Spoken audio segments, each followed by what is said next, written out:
Halo guys, kembali di sini saya Rizky Yohanes dari kelas SATI jurusan Kehutanan NIM 23864. Jadi saya kembali di sini untuk mengajak kita mengenal apa itu bagian-bagian drone itu sendiri. Jadi yang pertama itu bagian drone frame adalah kerangka utama dari sebuah drone. Umumnya kerangka drone terdiri dari dua jenis, yaitu 4 kerangka atau 6 rangka. Motor.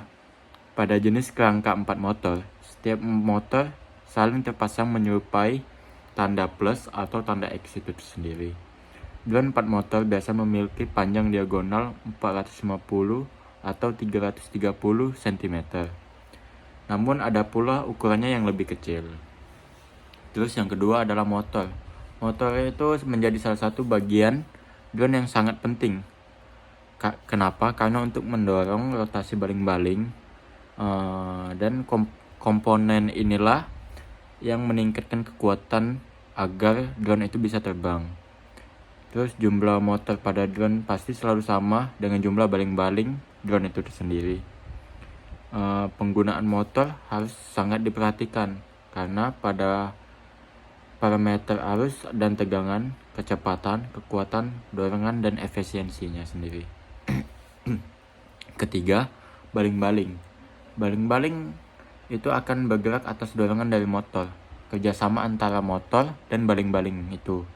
Inilah yang sangat penting untuk menerbangkan drone. Iyalah, kalau nggak ada ini gimana terbang, ya kan? Drone baling-baling itu sendiri berputar dengan arah yang berbeda. Jadi pada drone 4 motor, 2 baling-baling berputar dengan arah berlawanan jarum jam. Sementara itu, 2 baling-baling lainnya bergerak searah jarum jam. Oke, yang keempat, flight controller. Flight controller ini biasanya diibaratkan sebagai komputer mini yang berperan sebagai pengendali utama untuk menerbangkan drone. Komponen inilah yang bertugas untuk mengumpulkan sekaligus mengelola informasi terkait kecepatan, ketinggian, kemiringan, arah, dan hal lainnya. Alat ini juga berfungsi untuk mengontrol penerbangan drone agar tetap bisa berada dalam keadaan yang diharapkan. Yang kelima, radio controller atau RC.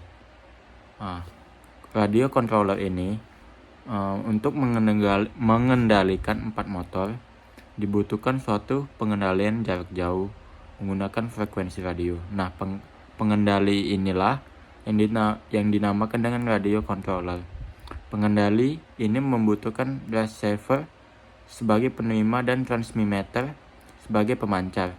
Receiver dipasang pada drone serta langsung terhubung dengan flight controller. Sementara itu, transmitter berada di tangan pengendali drone. Radio controller membutuhkan 4 kanal utama untuk berkomunikasi dengan drone. Masing-masing channel tersebut digunakan untuk mengendalikan lift, rudder, elevator, dan roll. Nah, yang keenam, electronic speed controller atau disingkat ESC. Jadi komponen ini bertugas untuk mengatur kecepatan sebuah drone itu sendiri. Dan cara kerjanya bermula saat flight controller memberikan sinyal untuk meningkatkan kecepatan. Sinyal ini kemudian diterima oleh ERC yang terhubung dengan motor pada badan drone. Jadi fungsi ERC ini adalah untuk menerjemahkan sinyal yang dikirim oleh flight controller untuk mengurangi atau menambah daya sebuah motor pada drone yang terhubung dengannya itu. Nah, yang ketujuh ini cukup penting. Drone tentu tidak terlengkap tanpa adanya baterai. Komponen ini berperan sebagai sumber daya bagi drone. Baterai memasok energi melalui kabel distribusi listrik. Jenis baterai yang paling umum digunakan adalah LiPo atau lithium ion polimer yang setiap sel memiliki nominal daya sebesar 3,7 volt. Semakin besar ukuran drone, maka semakin besar pula baterai yang digunakan drone itu sendiri. Setidaknya dibutuhkan sekitar 2-6 sel pada baterai drone yang artinya membawa daya listrik sebesar 7,4 sampai 22,2 volt. Nah, yang ke-8 ini adalah fungsi utama drone itu sendiri. Jadi di bagian ke-8 ini adalah kamera. Jika penggunaan drone difungsikan untuk mengambil video syuting, maka harus ada kamera dong. Nah, yang melekat pada badan drone itu biasanya kamera yang digunakan untuk tujuan fotografi atau videografi. Menggunakan drone adalah kamera GoPro yang berkualitas, namun bisa juga menggunakan kamera mirrorless yang bisa menghasilkan gambar lebih berkualitas. Nah, jadi guys, itulah bagian-bagian drone itu sendiri. Oke, mungkin di sini saya sudah selesai menjelaskan bagian-bagian drone itu sendiri. And see you di next video.